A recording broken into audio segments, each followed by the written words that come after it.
Estamos ao vivo.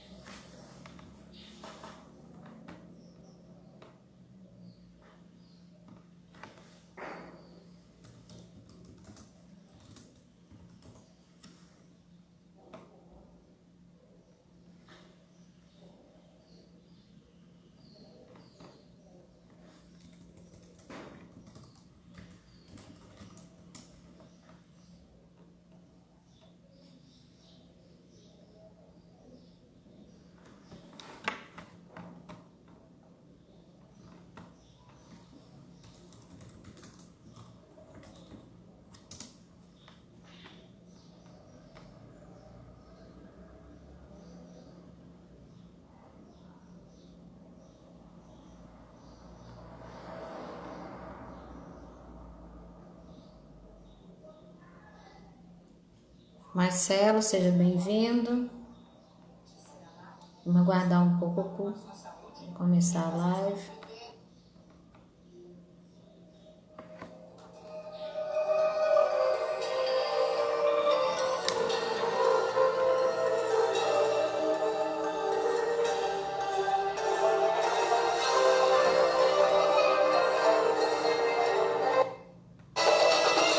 Enquanto isso, vamos colocar um pouquinho de música libanesa, já que o tema hoje é sobre o Líbano, com o nosso queridíssimo Dr. Munir.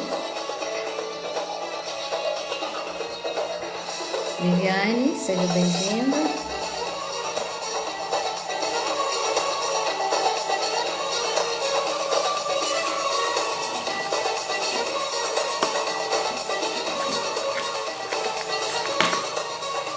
Em poucos minutos nós estaremos iniciando.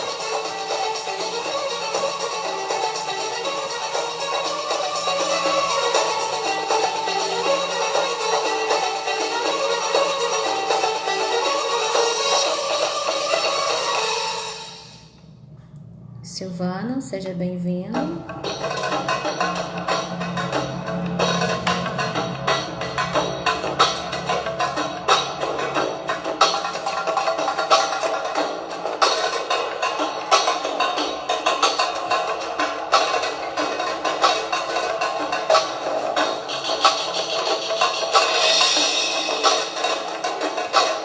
Aguardando o nosso palestrante do dia, Dr. Munir.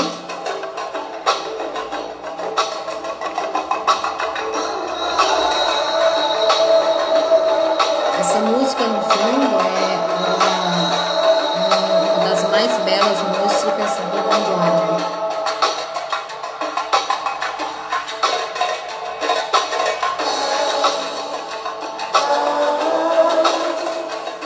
Ronaldo, meu querido Ronaldo, bom dia.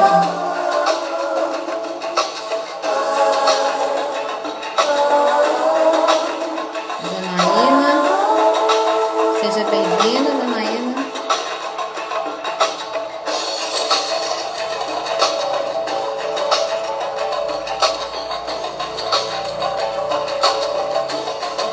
Vou chamar você.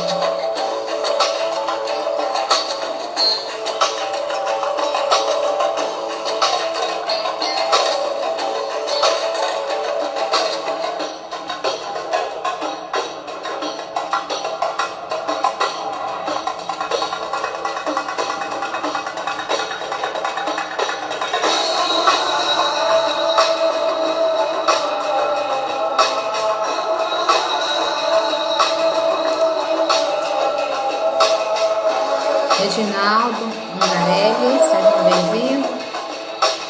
Dr. Munir, seja bem-vindo ao nosso palestrante do dia. Vou estar funcionando aqui, aguardando o Dr. Munir entrar na live.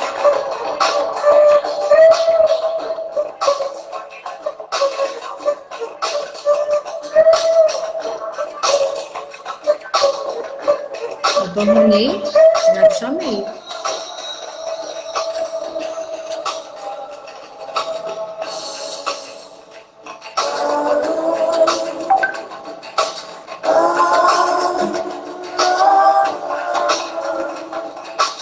Vou chamar novamente.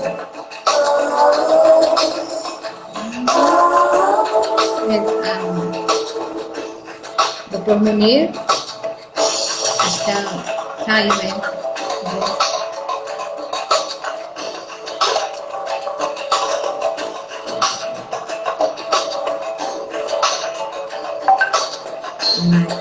Ok, agora sim.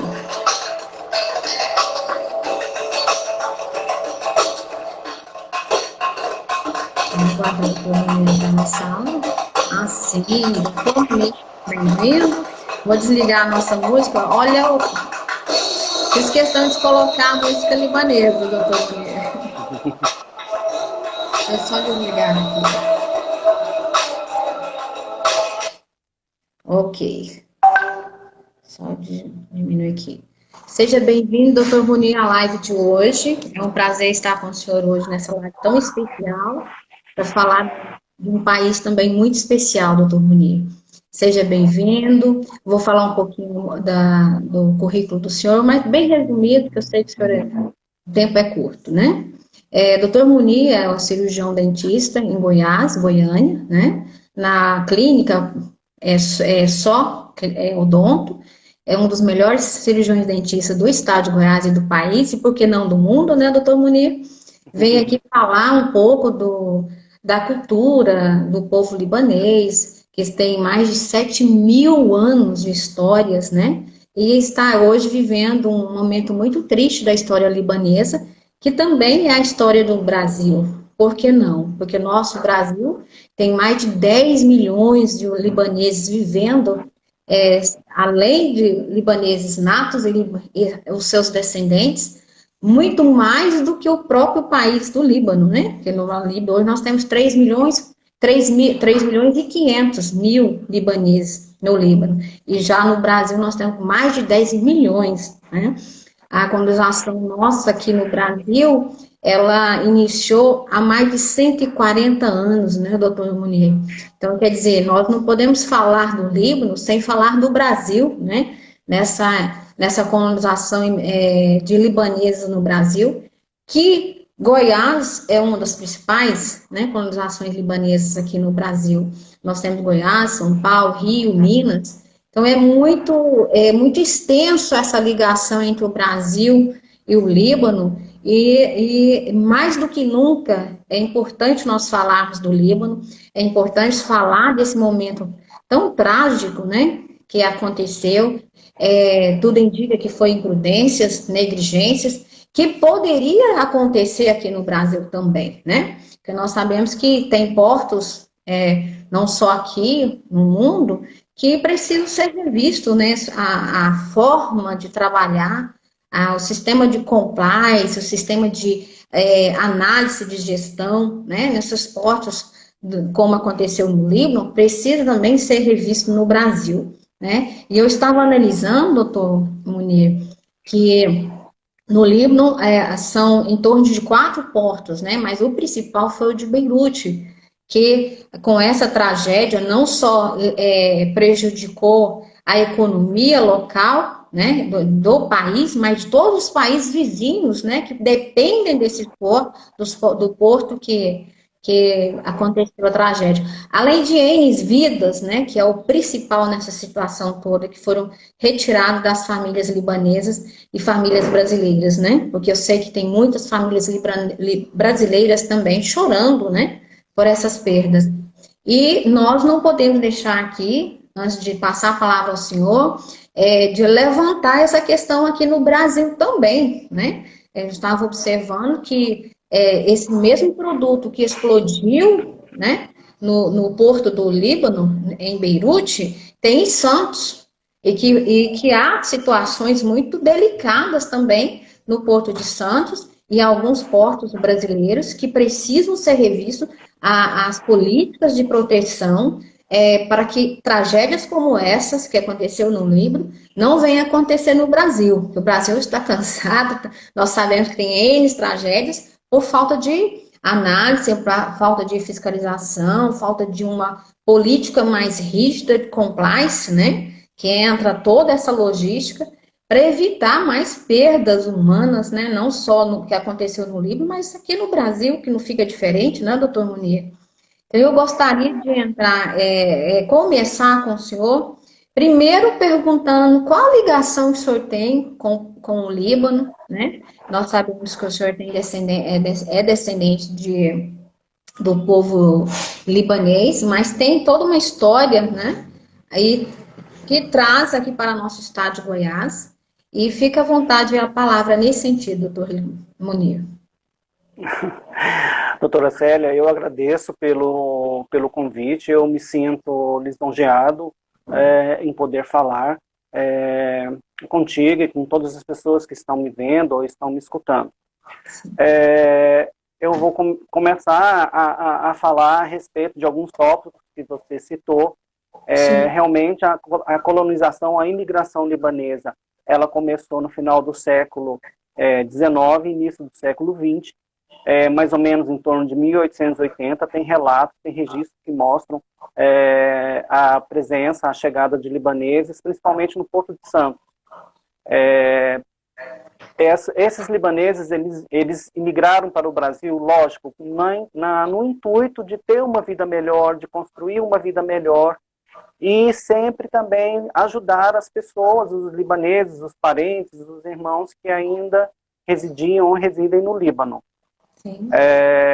E principalmente por volta depois da Segunda Guerra Mundial, da Primeira Guerra Mundial, em 1913, o Líbano ele era dominado pelo Império Turco Otomano.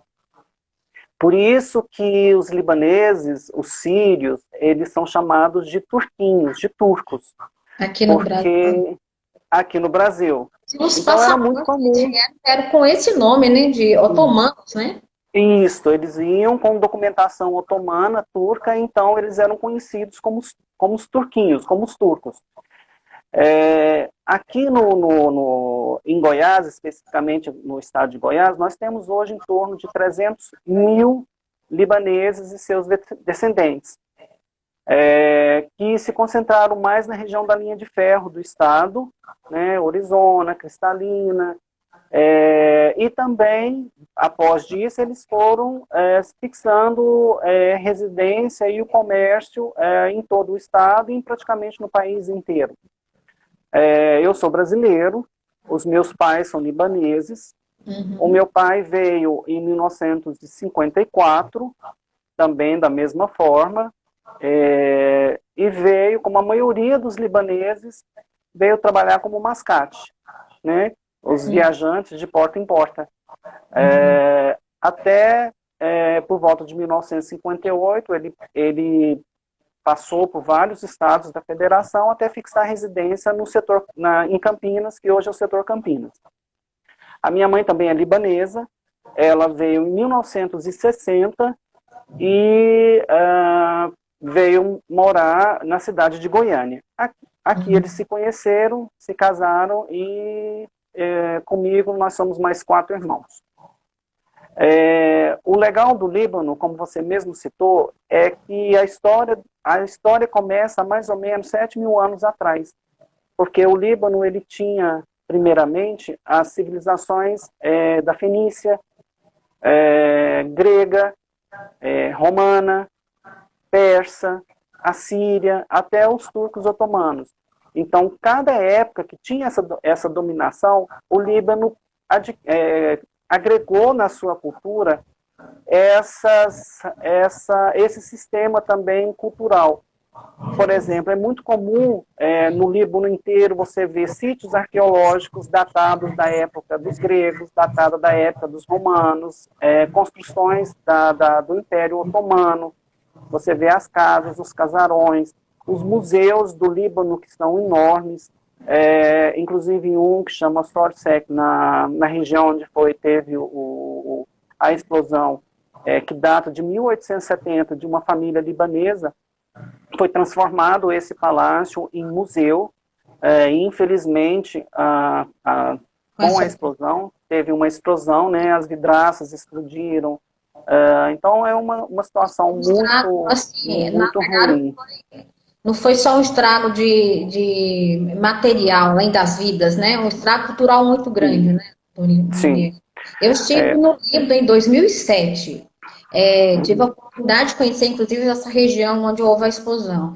E a gente sente um pedaço, né? Um pedaço nosso sendo queimado e sendo destruído com uma imprudência, né, doutor Munir? Uhum. Muito triste, eu tenho uma ligação de amigos muito fortes no Líbano.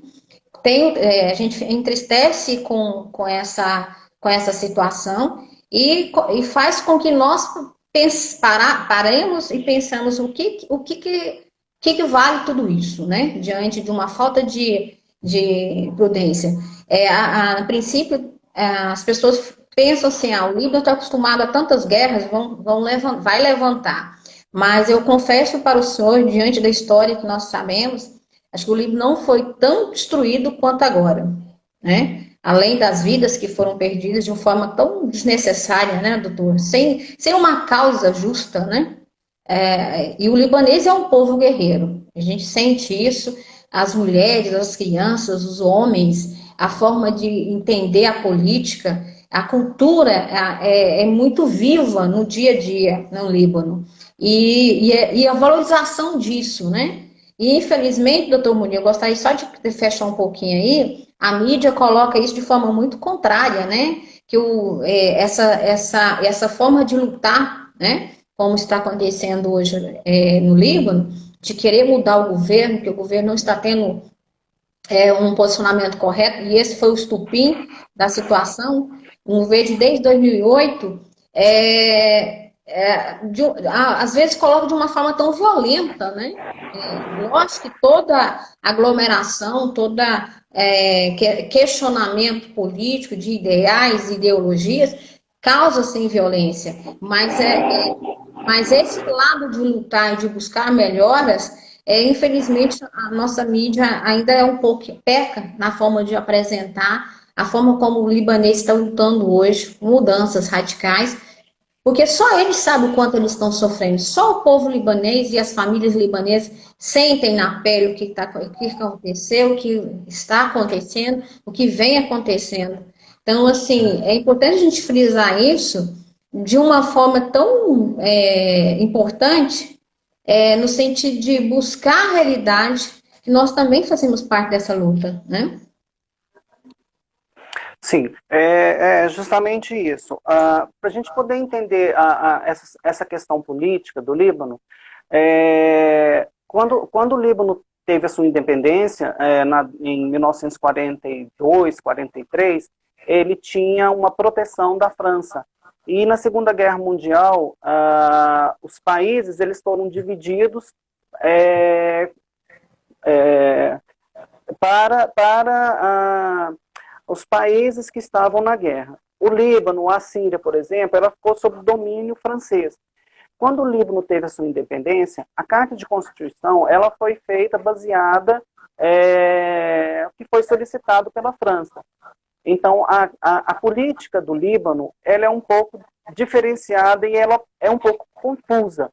Que o Líbano hoje é uma república árabe do Líbano, ela tem o presidente da república, que não é eleito, é um sistema parlamentarista. Então, você vota formando a Câmara dos Deputados. E essas câmaras dos deputados, você elege o presidente do parlamento, você tem o primeiro-ministro e você tem o presidente. O presidente, ele tem que ser, é obrigatório que o presidente do Líbano seja cristão maronita. O presidente do parlamento, ele tem que ser obrigatoriamente um muçulmano xiita. E o primeiro-ministro, ele tem que ser obrigatoriamente um muçulmano sunita. Isso, desde 1940, na independência, ela não mudou. Continua da mesma forma. Então, uma das coisas que a população civil ela exige é que tenha essa mudança, que você possa escolher o seu representante. E, infelizmente, como aqui no Brasil, nós temos a quantidade de cadeiras. Então, o Líbano ele não tem só muçulmano xiita, sunita ou maronita. Ele também tem os drusos, tem os ortodoxos, tem os protestantes, tem os armênios. Então, é uma situação muito complexa de você entender. Só que a população libanesa, ela exige modificações, porque sai governo, entra governo, sai governo, entra governo, está sempre a mesma coisa. Sim. Então, a corrupção, ela exige, ela existe, só que, infelizmente, a população ela quer, de uma forma ou outra, combater, porque a situação econômica do Líbano está extremamente complicada. E agora Você pior. Agora piorou. Você falou a respeito dos portos do Líbano.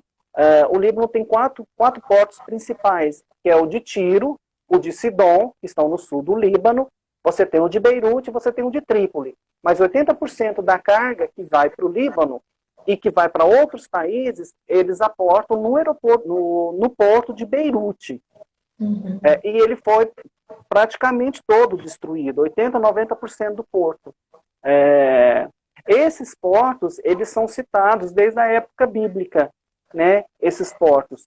Mas hoje, infelizmente, o Líbano vai passar por uma situação econômica muito difícil nessa parte alimentícia de medicamentos, porque ele realmente entra pelo porto, que é uma situação que realmente aconteceu, que está acontecendo. E essas manifestações, elas ficaram piores a partir de 2000, o ano passado, 2019, políticas de imposição de taxas e impostos na parte de telecomunicação, e que agravou agora com a explosão desse porto.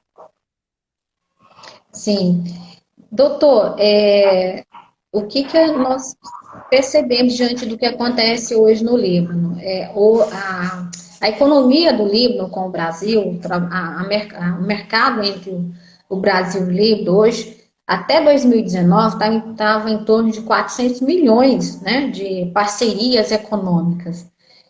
Nós percebemos hoje que, diante do estado de calamidade, né, sanitária, pública, social, política no Líbano, mais do que nunca, essa comercialização ela tem que ser mais solidária hoje, né? O Líbano hoje ele precisa de apoio e a gente vê que o governo brasileiro tomou a sua posição no sentido... Aqui nós não estamos falando de política, nós estamos falando de posicionamento de governo, né? E eu achei de uma forma muito prudente, até inclusive mandou representando aí o governo brasileiro um libanês, né? Descendente de libanês, né? Isso é importante, porque conhece a cultura local. E a gente vê o Estado também, a França, em vários países no mundo, se manifestando nesse sentido. E é importante, né, doutor? É importante, nesse sentido, a questão solidária e não só econômica. E nós percebemos também que os países vizinhos, países, inclusive, que viviam em conflitos políticos, né, está mudando essa postura diante de algo tão trágico, né? Isso é importante.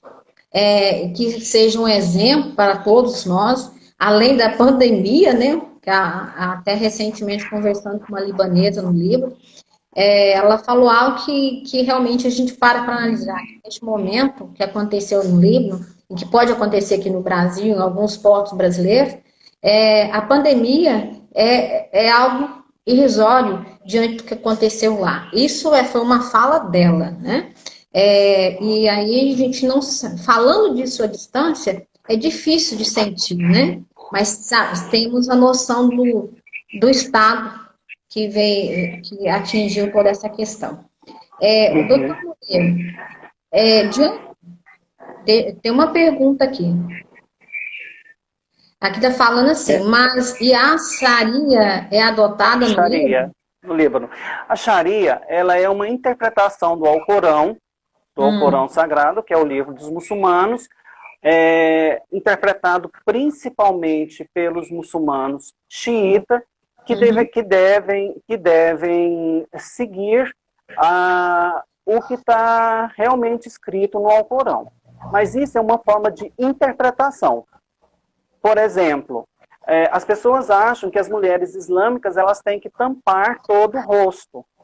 E no Alcorão fala que é proibido você exigir que as mulheres tampem o rosto. Então, tanto o pessoal do Afeganistão, que eles seguem o islamismo xiita, quanto o pessoal do Hezbollah, eles dizem que você tem que seguir de uma forma mais ortodoxa o que o Alcorão diz. Mas, na verdade, isso é uma interpretação, porque no Alcorão Sagrado, ele fala que isso não deve existir. Então, tem uma imagem sobre isso completamente diferente do que realmente foi escrito dentro do Alcorão. E Sim, ele... pode falar, pode seguir. Então, essa interpretação que os muçulmanos xiitas, eles seguem, é uma visão distorcida do que realmente prega o islamismo. E no livro nós vimos as mulheres livres, né, na forma de vestir, sem essa proteção no rosto, né, doutor Munir? Mas você Sim, vê sim. a Sim, cultura libanesa sim. também tem muito a cultura ocidental, né? Nós vemos isso. Tem. O Líbano é considerado, dos países árabes, o mais ocidental e o mais livre. Né? Você, como teve a oportunidade de passear no Líbano, passear em Beirute, Uhum. você fica completamente deslumbrada. Fala, poxa, eu tinha Sim, uma visão completamente diferente do exato. Líbano, de Beirute. Eu achava que as mulheres todas andavam de negro, tampando o rosto, que elas não poderiam sair. Você tem, não, no Líbano, as mulheres, elas andam normalmente, não existe esse Independentes, obstáculo né? para poder... Então, assim, a gente tem igual eu estou falando, a pessoa interpreta a Sharia de uma forma errada, e tem a visão do Líbano de uma forma errada, que é um país que tem só guerra, que é um país onde as mulheres elas não são valorizadas, onde as mulheres não podem dirigir. Justamente o contrário, a vida noturna, a vida cultural do Líbano, de uma forma geral, é muito bonita. Então, quando eu vou para o Líbano, eu tenho a impressão que eu estou em Goiânia, na minha cidade, porque as pessoas Sim. saem, elas têm o livre-arbítrio de poder sair. Agora, o fato de uma mulher usar lenço ou não usar lenço, isso vai mesmo da questão religiosa. Né? Uhum. Então, você experimentou, você viu que você estava andando normalmente, você não precisou de colocar um lenço, você não alterou a sua forma de vestir. Então, o Líbano é um país do Oriente Médio, mas que tem uma ligação muito forte com o Ocidente, influência francesa. Então, você vê as boutiques, as lojas. Então, realmente, o Líbano é um país diferenciado e muito bonito. Sim, inclusive existem ruas no Líbano, né, que são consideradas aí uma das ruas mais movimentadas do mundo. E realmente a liberdade de expressão nesse sentido. E outra coisa, as mulheres libanesas são muito envolvidas na política. É uma coisa que eu percebi. A imagem que nós temos é que muitas mulheres são muito reprimidas, né? E não, e eu percebi, a gente muito participativas, muito dinâmicas, sempre procurando se envolver nesse sentido de fazer diferença, de buscar direitos delas que elas sentem que ficaram para trás, né? E a gente percebe isso no dia a dia do Líbano. E é um país, assim, cheio de vida, né? Sem falar que a cada rua que você anda no Líbano é uma história que tem a ver conosco também, né? Com a humanidade, né? Todo sentido. Inclusive, Sim, nossa escrita, né, doutor? A escrita que descobrimos, que hoje fazemos, saiu do Líbano, né, dos povos libaneses. Então, sim, é muito importante a gente sim. frisar isso. O cedro do Líbano são lugares lindos, né, que São. nós temos que colocar. Doutor Munir, tem uma prima, passou o nome, não consegui enxergar, te manda um Janine, abraço do Líbano. Nós temos libaneses assistindo a nossa live, doutor Munir. Sejam tem. bem-vindos. Professor, aqui tem outro professor, mas o Alcorão também é aplicado no sistema governamental libanês, como no Irã? Por exemplo, há o Conselho dos Guardiões ou a Assembleia dos Peritos? Não, não, não existe. Não existe. A lei do Alcorão, ela se restringe única e exclusivamente no seu modo de vida, dentro das suas casas. Você não é obrigado, lógico, dentro das escolas, você estudar ou aprender o Alcorão, Lógico que os filhos de libaneses que são muçulmanos sunitas, eles vão às mesquitas, eles fazem a oração e eles aprendem. Mas a tolerância religiosa no Líbano é muito grande. As escolas hoje são miscigenadas, você tem nas escolas cristãos e muçulmanos, e as pessoas respeitam. Tanto que a semana letiva lá, eles obedecem sexta, sábado e domingo, que eles não têm aula, em respeito tanto à comunidade católica quanto à comunidade islâmica. Então, dentro da política, dentro da sociedade libanesa, o Alcorão, ele não tem essa imposição, você entendeu? É uma liberdade religiosa que não existe, diferentemente da Arábia Saudita, diferente do Afeganistão, diferente dos países que seguem mais o muçulmano xiita. O muçulmano sunita, ele é muito tranquilo, ele aceita as mudanças, a modernidade de uma forma muito tranquila. Essa Janine, ela é minha prima, tá? Ela mora no Brasil, o pai dela é médico, também tem nacionalidade libanesa, e ela reside há mais ou menos uns 2 anos. Ela foi para o Líbano, lá ela já está fazendo faculdade, e ela se diz muito feliz morando no Líbano. Tá? Um abraço para ela, um abraço, Janine. Um abraço. Doutor Munir, nós hoje, no Brasil, temos uma extensão de 7.491 quilômetros de extensão marítimo. E em torno de mais de 250 portos, né? Mas aqui nós sabemos que pouco se fala sobre as estruturas dos portos brasileiros. O que o senhor pode trazer como uma mensagem diante do que aconteceu no Líbano para os nossos gestores públicos hoje, para a sociedade brasileira no geral, principalmente para quem reside próximo a esses portos, no sentido de como uma lição de vida e aprendizado? O que eu tenho a dizer, principalmente nas regiões, vamos supor, para as pessoas que vivem na faixa litorânea, onde tem portos, e nesses portos você tem o comércio de produtos que são nocivos à população, que tenha uma área de segurança, que não permita que esses tipos de materiais, de substâncias, elas fiquem muito próximas da população. Mas não seria só o caso de portos, podem ser de refinarias, pode ser distribuidora de gás, porque nós, infelizmente, nós achamos que tem posso ter uma distribuidora de gás ao meu lado e a gente não tem a segurança. Porque realmente o que aconteceu no Líbano é que essa carga ela não deveria estar lá. Porque essa carga ela saiu da Geórgia, né, um dos países que faziam parte da União Soviética, e o destino dela era Moçambique, na África. Então, ela desviou o caminho, segundo informações, houve uma solicitação que esse navio se deslocasse ao porto de Beirute para pegar uma carga extra. Uhum. Essa carga extra, ninguém sabe o que é, mas isso atrasou o tempo de viagem. Por que um navio deslocou o seu caminho, a sua rota, para ir para o porto de Beirute? Que carga é essa? Quem que autorizou? Por que foi autorizado? Né? Se a alfândega, o diretor da alfândega e também o diretor do Porto do Líbano, segundo eles, avisaram o governo libanês, avisaram as autoridades de justiça, por que isso não foi resolvido? Porque isso está lá desde 2014. Ou seja, há 6 anos esse material estava lá estocado. Uhum. E o que levou... Aí a gente sabe que o nitrato de amônia, ele não é explosivo. Né? Ele potencializa a explosão. Por exemplo, se você tiver um fogo, se você jogar um álcool, ele explode mais. Então, o nitrato de alumínio, ele fez isso, mas ele é muito utilizado em fertilizantes, porque o Líbano tem agricultura, então precisa.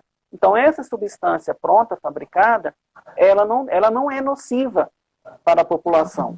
Uhum. Tanto que na hora da explosão, você teve uma liberação de gases, e essa liberação de gases foi que levou a essa destruição. Você teve uma primeira explosão, tá? Que não se sabe por que teve. Uns falam que o pessoal estava soldando uma área, uma porta de metal, então a fagulha teve e levou a essa explosão. Outros falam que foi um curto-circuito e até dizem que foi a implantação de bombas e até mesmo drones. Então, o que é importante ressaltar é esses materiais que são nocivos, que são prejudiciais, que levam em risco a saúde, a integridade da população de uma forma geral, ela tem que ser protegida, o governo tem que ter uma política realmente de proteção e não deixar esses acidentes acontecerem. A gente tem muitos casos da barragem de Brumadinho, e depois que acontece, vão ver, porque não foi liberado, porque isso aqui não estava dentro das condições que deveria existir. Então, é muito ruim. E aí você preocupa, por que aconteceu isso? Não, porque deu um jeitinho, isso aqui assinou, isso aqui deixou, isso aqui levou um dinheiro. Então, realmente é muito ruim. E a população ficou revoltada justamente com isso. O governo sabia, o Ministério sabia, a Justiça sabia. Por que deixou dessa forma? Então, assim, o dano não foi só na parte alimentícia, foi na parte econômica, foi na parte cultural, foi na vida das pessoas, né? As pessoas morreram. E o trauma que essas pessoas vão ter. Eu estava lendo uma reportagem que as crianças hoje elas têm medo de dormir porque elas acham que vai acontecer uma bomba e elas vão morrer. Então, o trauma que as pessoas estão tendo, que vão levar a respeito dessa explosão, ela vai ficar aí por muitos e muitos e muitos anos, infelizmente. É verdade. Doutor, nossa live quase terminando o tempo. O senhor quer deixar mais algo para nossos convidados hoje? Convido o senhor para voltar novamente, que o tema realmente é extenso. Nós falamos o essencial, mas fique à vontade. Realmente é difícil a gente falar nesse período de tempo de uma história do Líbano que remota de 7.000 anos atrás. Sim. Então, o que eu queria dizer para vocês e para as pessoas que estão escutando, que nós somos todos libaneses. Não existe diferença da pessoa ser de qual religião que ela é. Nós somos brasileiros. E não importa se você é de uma religião, se você é de outra. Então, no Líbano é isso. A população civil, a população libanesa, elas têm um amor próprio muito grande. Mas, infelizmente, a política do governo faz com que existam esses problemas e acaba a gente vendo uma imagem distorcida. Mas o Líbano, você mesmo viu, é um país muito bonito, é um país carinhoso, as pessoas são extremamente carinhosas, receptivas, e eu espero que Deus Todo-Poderoso possa receber as pessoas que faleceram e que Deus dê também muita saúde para as pessoas que ainda estão. E, se Deus quiser, o Líbano, com certeza, ele vai ressurgir. Porque Beirute é como uma fênix, ela sempre está ressurgindo. Exatamente, com certeza, doutor Munier. Doutor Munier, antes de encerrar, eu gostaria de deixar aqui nosso recado também, né? Não só os colegas participantes, assim, essa parte ela vai ficar em público, que chame a atenção aos nossos governantes, né? Principalmente os governos ligados aos litorais brasileiros, que não deixe, né, tragédias como essa acontecer no Brasil. Nós sabemos, infelizmente, que há necessidade de algumas reestruturações nos portos brasileiros, né? Inclusive produtos como esse, que ocorreu a explosão no Rio, tem toneladas e toneladas no Porto de Santos, mas nada disso é divulgado ao brasileiro. Não estou aqui criticando político, fazendo política, mas é uma preocupação, né? Como aconteceu no Líbano com nossos familiares libaneses, que eu considero também, a cultura libanesa é o nosso país também, porque são 10 milhões de libaneses. Goiás, Anápolis, Goiânia, nós temos N colegas e amigos libaneses. Por que não trazer isso como experiência, né, para os nossos gestores, para a população brasileira, e esse sentido também de despertar, diante de tantos exemplos que o Brasil tem, né, até o momento, por falta de um sistema de compliance mais sério, como aconteceu, você citou aqui em Brumadinho, a Vale, que são empresas de grande potencial econômico, vidas, e aí vai, e aconteceu o que aconteceu em Minas. E não está diferente em nenhum outro estado brasileiro, como aconteceu no Líbano, aqui acontece N exemplos, Então, quer dizer, que deixa aqui o nosso alerta também, né, doutor Munir, para que situações como essa não continuem, porque nós sabemos que podem ser revistas, podem ser evitadas, inclusive, principalmente as vidas, não só lá no Líbano, mas aqui em Brumadinho, e tantos outros exemplos, que nós sabemos o Brasil afora vem perdendo por imprudências, negligências e falta de uma gestão mais clara, mais transparente, com mais fiscalização e um sistema de compliance mais detalhado, né? Fica aqui a nossa alerta, né? Como preocupado, como se qualquer ser humano preocupa, como o senhor também preocupa, muitos outros brasileiros também. E é um prazer encerrar essa live com o senhor. E fico muito feliz se o senhor está aqui expondo um pouquinho da história do Líbano. E com certeza, eu tenho certeza que essa live é um pouquinho que a gente pode contribuir aos nossos queridos amigos libaneses. Meu muito obrigada. Obrigada a todos. Eu que agradeço mais uma vez. Convido para outras lives, doutor Munir, esteja à vontade, ok? Um abraço, doutor Munir. Muito obrigado. Um abraço. Outro. Obrigado.